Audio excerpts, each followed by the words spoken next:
Assalamualaikum warahmatullahi wabarakatuh. A'udzubillahi minasyaitonirrajim. Bismillahirrahmanirrahim. Qul huwallahu ahad, Allahu samad. Lam yalid wa lam yulad wa lam yakul lahu kufuwan ahad. Allahumma sholli ala Muhammad wa ala ali sayyidina Muhammad. Shadaqallahul azim. Para jemaah sekalian yang terhormat dan yang sangat kami hormati, dan juga kepada para pemirsa, para pendengar yang sangat terhormat dan yang sangat kami hormati. Pada kesempatan kali ini mohon kiranya berkenan di hati Anda. Kami memang ingin sekali menyapa, karena selama ini kami buka YouTube tapi kami tidak pernah menyapa para pendengar maupun para pemirsa, yaitu dari beberapa negara yang aktif sekali, yaitu dari Indonesia, dari Malaysia, dari Arab Saudi, dari Korea Selatan. Itu yang sangat aktif sekali, dan mohon kiranya tetap seperti itu, untuk memperhatikan ataupun mendengarkan keterangan dari kami. Tidak bisa sekali dengar kemudian paham, perlu diulang-ulang. Dan selain di atas ini, Indonesia, Amerika Serikat, Asia Pasifik, terus Kanada, India, kemudian Korea Selatan, terus Malaysia, Irlandia, Brasil, Jerman, dan lain-lain. Nanti suatu saat akan kami sapa juga. Terimalah salam dari kami. Harapan kami tentu Anda bisa memahami apa yang kami sampaikan. Walaupun tiap keterangan kami ini seperti berjalan di sungai besar dan berjalannya ke arah naik. Beratnya seperti itu. Berjalan ke arah naik di sungai dan melawan arus hingga sampai ke sumber utamanya. Sehingga dengan kata lain hampir tidak sama dengan keterangan pada umumnya. Itulah yang kami lakukan dan kami sampaikan, karena hal ini sangat penting sekali. Para pemirsa yang sangat budiman dan yang sangat kami hormati, pada kesempatan kali ini saya akan memberikan suatu, boleh disebut suatu resep. Anda semua dimanapun, di negara manapun Anda berada, tentu Anda dalam keadaan bekerja untuk keperluan sehari-hari. Ini sudah menjadi tradisi, semuanya melakukan sebuah pekerjaan. Yang kami sampaikan saat ini untuk memahami bekerja. Untuk memahami bekerja ada beberapa hal yang perlu kita lakukan, yaitu Anda apabila suami istri, ya, seandainya Anda ini suami istri, maka Anda harus melakukan sambung silaturahim kepada seluruh keluarga Anda, juga kepada seluruh keluarganya suami atau istri Anda. Itu harus Anda lakukan. Terlepas dari beliau-beliau itu suka apa tidak terhadap Anda. Ini dilepas semua. Bila mana perlu, mana salah satu keluarga yang paling tidak Anda sukai, datangilah terlebih dahulu. Anda silaturahim, paling tidak memberi kabar atau tanya kabarnya, lebih utama datang secara langsung. Itu langkah awal demikian. Kemudian yang kedua, jangan Anda punya niat mencari uang. Ingat ya, ini sangat penting, sangat perlu sekali. Jangan Anda punya niat mencari uang.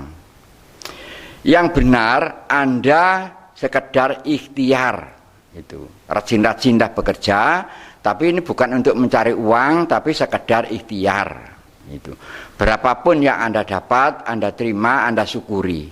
Itulah ketentuan dari Allah. Jangan mengeluh tentang berapapun pendapatan Anda. Kalau itu Anda bisa melakukan, maka hasil dari kerja Anda, dari ikhtiar Anda tadi sangat berkah. Bahkan bisa berkembang. Itu. Tapi kalau Anda tetap bersikukuh niatnya mencari uang, maka Anda suatu saat akan bahagia karena uang, tapi di suatu saat Anda akan stres dikarenakan uang. Ini. Tapi kalau Anda sejak sekarang dirubah niatnya untuk sekedar ikhtiar, bukan untuk mencari uang, ya, pendapatan Anda sudah jelas akan bermanfaat dan berkah buat keluarga Anda. Kenapa demikian? Karena Allah tidak memerintahkan mencari uang. Rasulullah juga tidak memerintahkan mencari uang. Perintah dari Allah itu ikhtiarlah itu. Dan untuk memahami hal ini memang perlu direnungkan, perlu dihayati, beberapa harus memperhatikan, membuka rekaman ini beberapa kali baru bisa memahami. Terus tadi saya mengatakan jangan melihat sikap saudara-saudara sampean yang dipertanyakan oleh Allah itu sikap Anda kepada keluarga Anda. Itulah yang dipertanyakan itu. Ada contoh yang sangat jelas dari riwayat Rasulullah Shallallahu Alaihi Wasallam. Pada saat itu di daerah Madinah ada seorang wanita dan dia buta kondisinya dan orang Yahudi, dan orang itu sangat benci kepada Rasulullah, sangat benci. Tiap perkataannya selalu membenci kepada Rasulullah. Tapi apa yang dilakukan oleh Rasulullah?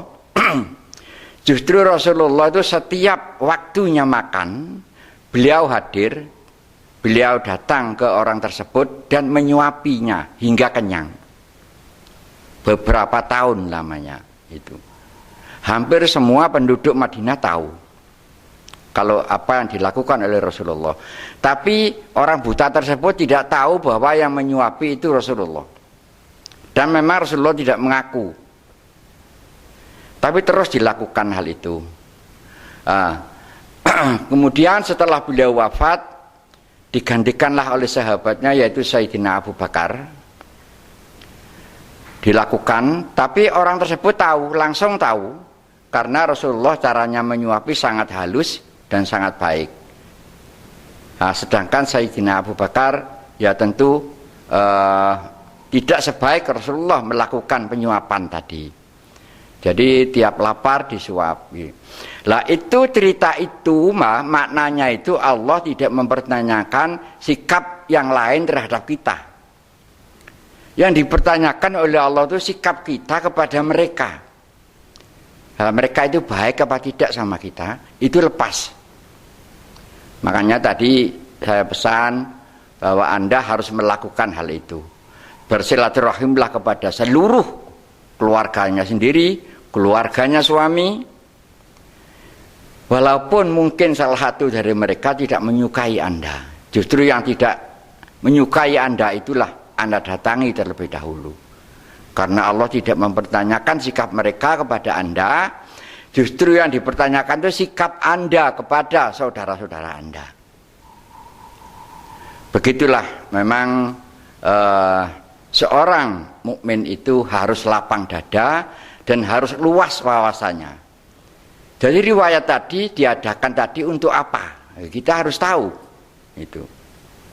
Karena kita ini umat Islam dan panutan kita adalah Kanjeng Nabi Muhammad, itu harus kita pahami apa yang dilakukan oleh Rasulullah. Itu. Ketika Anda bisa melakukan seperti yang tadi, maka yang kedua, Anda rajin-rajin ikhtiar, rajin-rajin bekerja, tapi bersihkan hati dari niat untuk mencari uang. niatnya sekedar ikhtiar, berapapun pendapatan, berapapun yang didapat, itu kita syukuri, itu yang kita nikmati. Tanpa terasa, beberapa tahun kemudian Anda baru bisa merasakan keberkahan dari ikhtiar Anda itu tadi. Dan ini saya selain memahami riwayat dari Rasulullah SAW, kami sendiri juga melakukan hal itu. Jadi apa yang kami sampaikan ini sudah kami jalani, sudah kami terapkan, sehingga kami berkewajiban untuk menyampaikan, terutama kepada saudara-saudara saya yang jauh seperti ini, walaupun kita tidak ketemu, tapi hak bahwa Anda adalah saudara kami, karena Anda sudah mau usaha, sudah mau upaya Islam yang sesungguhnya itu bagaimana. Sekali lagi kami sampaikan kepada Anda semua bahwa kami bukan dari golongan manapun, bukan dari tarekat manapun. Kami adalah seorang manusia yang menghamba kepada Allah, dan kami menjalani Islam, itu saja. Karena kalau kami terikat oleh salah satu tarik atau salah satu golong, maka jiwa kami pun akan terikat. Tidak berani menyampaikan kebenaran seperti ini, karena terikat dengan golongannya. Makanya kami tadi tak beri informasi bahwa apa yang kami sampaikan ini ibarat seorang manusia berjalan di tengah sungai besar, arusnya sangat deras, sangat keras, dan kami tetap berjalan ke arah atas. Kami tetap berjalan ke arah sumber yang asli. Jadi sumber yang asli tadi sudah tak sampaikan beberapa kali, yaitu jalan yang lurus yang dinamakan syariat Islam tadi, ya. Yang dinamakan syariat Islam itu ya 2 kalimat syahadat, dirikan sholat, tunaikan zakat, puasa di bulan suci Ramadan seperti saat sekarang, kemudian pergi haji bila mana mampu. Itulah syariat Islam. Itu tidak bisa dipisahkan. Harus utuh seperti itu. Kalau tidak utuh, maka sama halnya dengan anggota tubuh ini tidak utuh. Anggota tubuh tidak utuh. Jadi kalau itu dilakukan secara utuh, baru rohaninya orang tersebut menjadi mukmin. Selama itu tidak utuh, maka yang Islam hanya agamanya. Agamanya Islam. Tapi sifat, tabiat, pendapatnya tidak mencerminkan Islam. Kepada para pemirsa yang sangat kami hormati, perlu Anda ketahui bahwa yang berjalan selama ini, yang dijalani manusia saat dunia ini, Islam tadi itu hanya 3 yang dijalani, yaitu sholat, kemudian puasa, dan haji. Hanya 3 itu yang berjalan selama ini. Kalau tentang tunaikan zakat itu, sejak Rasulullah masih ada, itu sudah banyak yang tidak percaya. Begitu Rasulullah wafat, maka sangat banyak yang meninggalkan zakat. Zakat rukun Islam yang ketiga. Karena zakat rukun Islam yang ketiga ini pelaksanaannya bukan setahun sekali, saudara-saudaraku. Zakat rukun Islam yang ketiga itu berjalan setiap bulan. Pada zaman Rasulullah masih ada. Kemudian 2 kalimat syahadat rukun Islam yang pertama ini juga jarang dijelaskan atau tidak pernah dijelaskan. Nah, kesempatan inilah kami jelaskan bahwa perbedaan-perbedaan walaupun bacaannya sama, tapi letaknya tidak sama. Kalau seseorang non-muslim mau masuk Islam, ini membaca 2 kalimat syahadat, disaksikan beberapa orang, dan bibir harus bergerak, harus membaca 2 kalimat syahadat. Itu sah, yang sah tadi hanya agamanya sah, Islam. Padahal yang dibaca juga sama. Kemudian kalau kita waktu sholat, Di dalam sholat pun ada 2 kalimat syahadat. Bunyinya sama. Seandainya ditulis, tulisannya pun sama. Tetapi itu namanya syahadat syarat rukunnya sholat. Ini perlu dipahami. Bunyinya sama. Dan bibir harus bergerak. Kemudian yang ketiga, pada saat nikah, itu juga membaca 2 kalimat syahadat. Harus ada saksi, harus ada wali, harus lengkap, harus ada yang mengakad, membaca 2 kalimat syahadat. Tapi itu namanya syahadat syarat rukunnya nikah. Kalau bibir tidak bergerak tidak sah. Sedangkan syahadat yang kami sampaikan selama ini adalah syahadat rukun Islam yang pertama. Caranya ada masalah maupun tidak ada masalah tetap dibaca dan bacanya karena Allah. Kita kondisi susah maupun sakit maupun tidak tetap dibaca dan bacanya karena Allah. Itulah rukun Islam yang pertama. Lah bacaan tadi bisa sambung pada Allah apabila kita tebus, yaitu mendirikan sholat 5 waktu itu karena Allah. Kemudian menunaikan zakat rukun Islam yang ketiga itu setiap bulan ukurannya sama 2,5 kilo, 2 kilo 6 on, ini kita tunaikan. Setelah zakat tadi, kemudian puasa di bulan suci Ramadan seperti sekarang, ini juga zakat lagi, tapi namanya zakat fitrah. Lah zakat fitrah ini zakat syarat rukunnya puasa, bukan zakat rukun Islam yang ketiga. Ini ada perbedaan, jadi Anda harus cerdas memahami hal ini. Apa bedanya zakat rukun Islam yang ketiga dan apa bedanya zakat syarat rukunnya puasa. Kalau syarat rukunnya puasa tadi namanya membayar zakat. Itu syarat rukun, ya, bukan rukun Islam yang ketiga. Ini perlu Anda pahami. Bagi Anda yang percaya ataupun yang mulai yakin dengan jalan yang lurus ini, maka Anda setiap bulannya carilah beras, kalau makanan pokoknya beras sejumlah 2 kilo 6 on, berikan dengan siapa kira-kira yang berhak.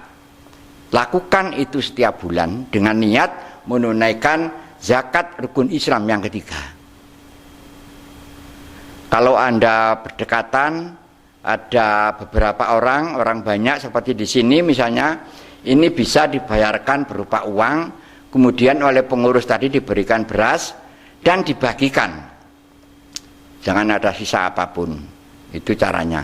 Tapi kalau kondisinya jaraknya jauh karena kini lintas negara, maka cukup dilakukan sendiri-sendiri. Tapi kalau dilakukan sendiri-sendiri harus langsung berupa bahan makanan pokok, jumlahnya sama. Kalau itu sudah dilakukan, barulah syariat Islam tadi sudah Anda jalani, sudah Anda terapkan. Kalau itu namanya menyangkut keimanan. Kita iman apa tidak dengan Allah tadi.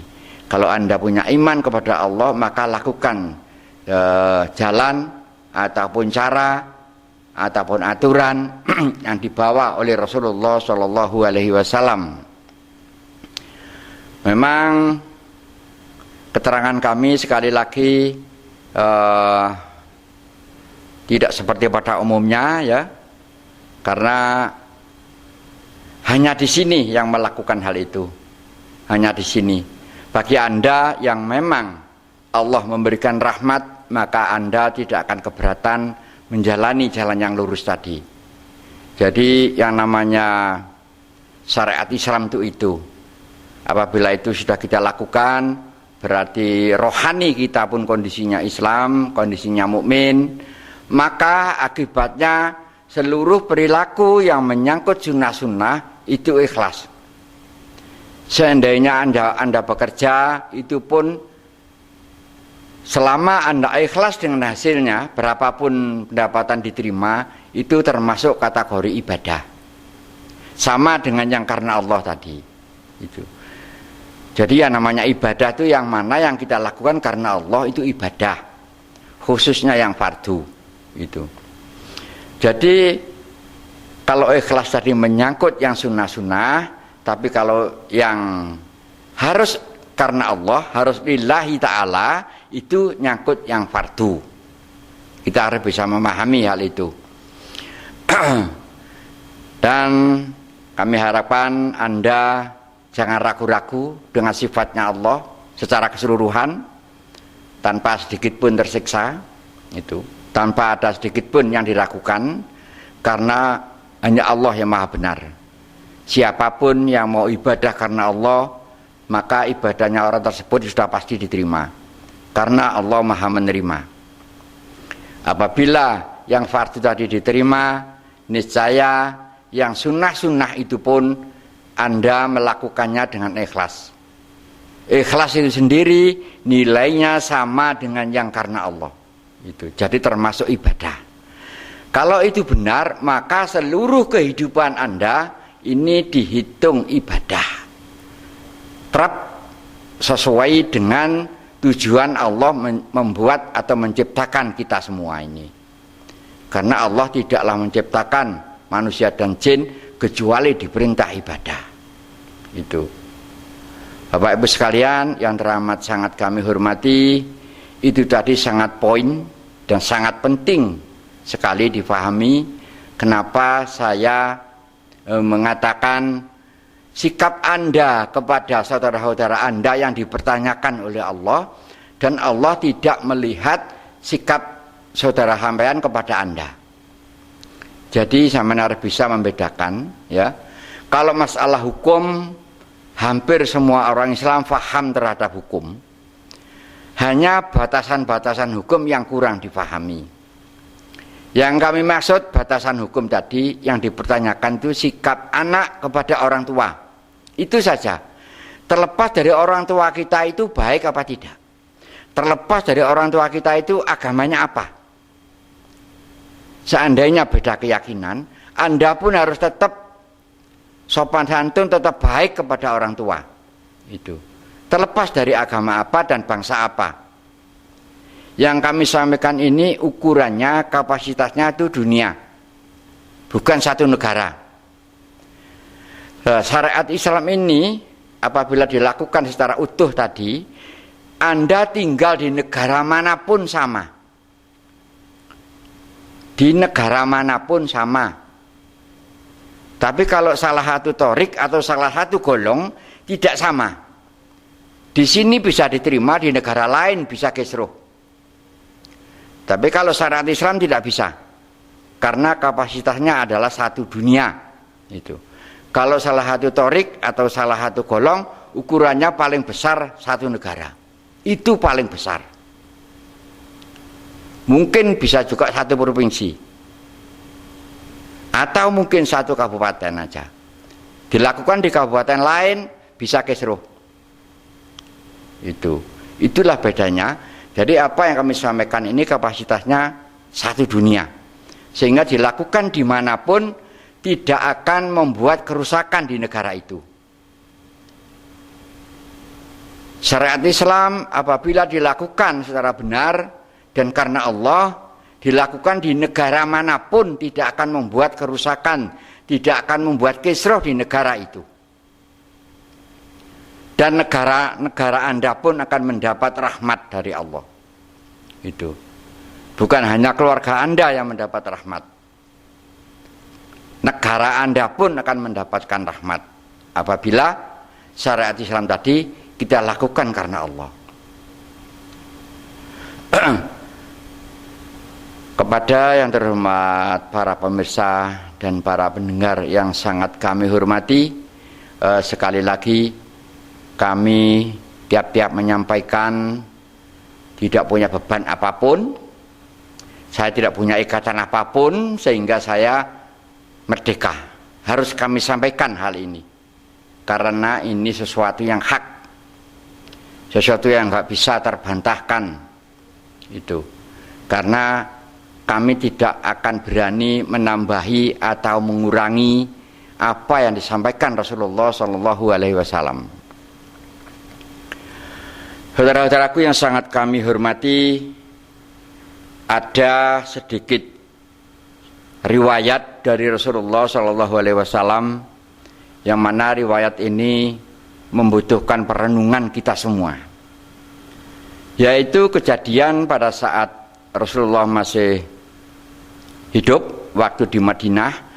Suatu saat Rasulullah itu mendapat petunjuk dan ketemu dengan malaikat Jibril. Setelah dialog panjang lebar, ternyata setelah itu Rasulullah tidak mau keluar dari rumah sama sekali. Dia keluarnya hanya ke masjid, kemudian masuk rumah. Setelah beberapa hari Rasulullah itu merasa sedih sekali hatinya. Kemudian seluruh para sahabat tadi silaturahim berkumpul di situ, ditanyai terus terang ada apa, kok demikian sangat sedih hatinya. Ternyata Rasulullah bercerita, baru saja ada tamu yaitu malaikat Jibril, yang mana malaikat Jibril menjelaskan dengan secara detail tentang keberadaan neraka.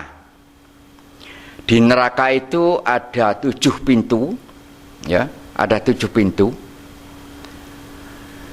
Lah, salah satu pintu yang ke-7 itu ternyata jalan masuknya yaitu umat Islam. Jadi betapa kagetnya Rasulullah SAW karena ternyata umat Islam pun disiapin neraka oleh Allah. Nah, ini yang perlu perenungan bagi kita semua. Nah, kemudian Rasulullah itu bertanya dengan malaikat Jibril, kalau umat Islam sampai masuk ke situ, ini kesalahan apa yang dibuat oleh mereka? Kemudian malaikat Jibril menjelaskan, yang masuk ke situ itu adalah sepeninggal Anda, mereka membuat aturan-aturan sendiri, dengan kata lain merubah aturan yang telah diberikan oleh Rasulullah. Itulah yang disiapin neraka tadi. Dan masuk ke situ kebanyakan tanpa hisab.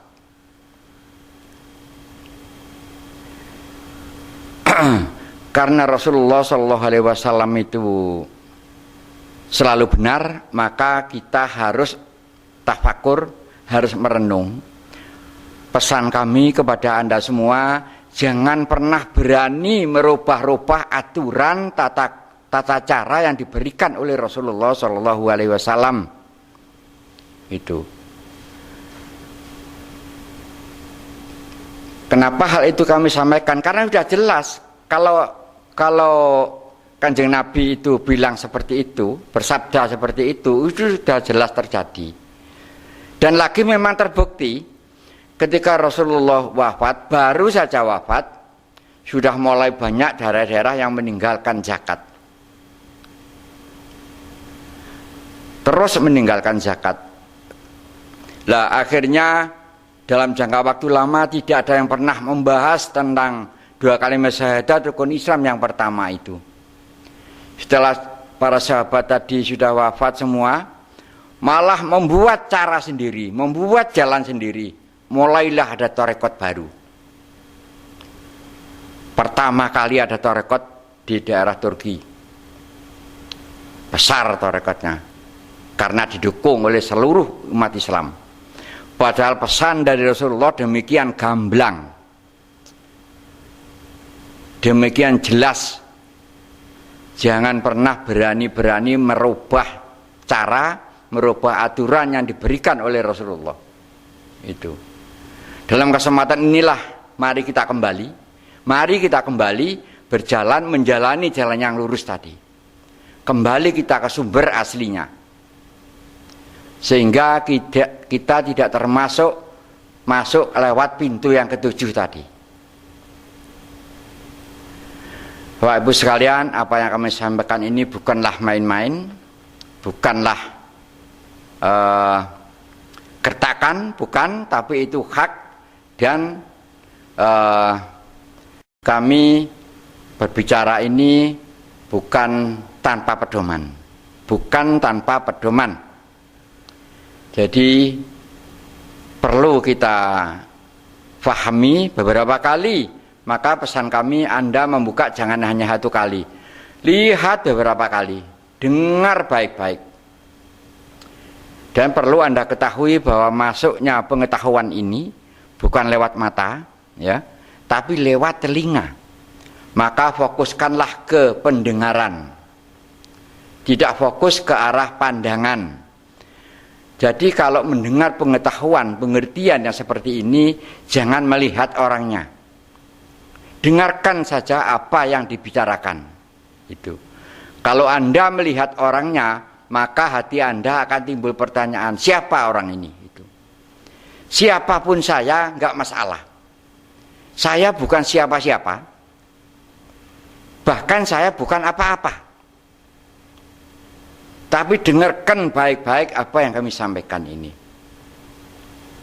Bahkan kalau ada banyak beberapa negara yang melakukan syariat Islam yang utuh tadi, ya, berani berjalan di atas jalan yang lurus tadi, maka bukan tidak mungkin segala macam gendala, segala macam yang ditakuti pada saat ini, yaitu virus corona tadi, akan segera diangkat oleh Allah. Ada peringatan yang setingkat dunia inilah kita harus tafakur. Selama ini baru saat sekarang ada ujian seperti ini. Inilah ujian bangsa manusia. Manusia diuji saat ini. Tapi ternyata apa? Ternyata terbukti bahwa manusia ini lebih takut mati daripada takut pada Allah. Sudah terbukti ini. Itu. Apa yang membuat menjadi bukti? Sekarang banyak masjid yang tidak boleh dimasuki.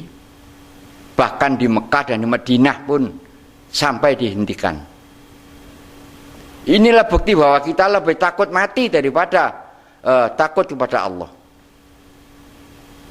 Maka saran kami, janganlah ada yang melarang orang yang masuk masjid. Janganlah ada orang yang melarang mau ibadah di masjid, mau sholat di masjid. Tapi aturan tetap dipakai, yaitu jangan berdesak-desakan. Kita harus membuat jarak sesuai garis aman, dan tetaplah kita jaga kebersihan. Itu yang harus kita lakukan. Tapi kalau sampai melarang orang sholat di masjid, ini wallahu alam, urusan masing-masing. Makanya di tempat kami ini acara taraweh, acara apa tetap kami lakukan, tapi tidak lupa menjaga jarak dan juga menjaga kebersihan. Itu yang harus kita lakukan. Apabila kita merenungi dan memahami kondisi dunia pada saat ini, sungguh teramat sangat mengerikan. Sangat mengerikan. Bapak Ibu sekalian yang teramat kami hormati, ada satu lagi yang perlu kami sampaikan. Banyak orang Islam yang sangat rajin mencari ilmu, bahkan sampai ke lain negara. Itu bagus. Masalahnya mencari ilmu tadi bukan untuk diamalkan sendiri, bukan untuk dijalani sendiri, tapi mau cepat-cepat selak dipamerkan dengan yang lain. Inilah yang menjadi masalah. Silahkan mencari ilmu, tapi untuk diterapkan, dijalani. Kalau mencari ilmu ini keburu-buru untuk segera dipamerkan, maka kemungkinan tidak menunggu di akhirat, mungkin di dunia ini pun akan dihancurkan oleh Allah. Maka kita sama-sama berdoa agar Allah memberikan ampunan kepada seluruh umat manusia di muka bumi ini. Setiap saat kita sehabis sholat, mari kita doakan sama-sama, mohon ampunan dari seluruh umat manusia di muka bumi ini. Dan mereka semuanya melakukan hal seperti itu di luar kesengajaan atau tanpa ilmu pengetahuan, sehingga kita layak mendoakan saudara-saudara kita di muka bumi ini. kita doakan setiap kali sehabis sholat, kita luangkan waktu sebentar untuk mendoakan saudara-saudara kita dimanapun berada, di negara manapun berada, bangsa apapun mereka, suku apapun mereka. Itulah yang bisa kami sampaikan. Bila mana ada kesalahan kata, bukan kesalahan garis besar, bukan, hanya kesalahan kata, kami mohon maaf yang sebesar-besarnya. Kalau garis besar, inti, poin, saya tidak akan pernah menarik apa yang telah kami sampaikan. Wabillahi taufik wal hidayah. Assalamualaikum warahmatullahi wabarakatuh.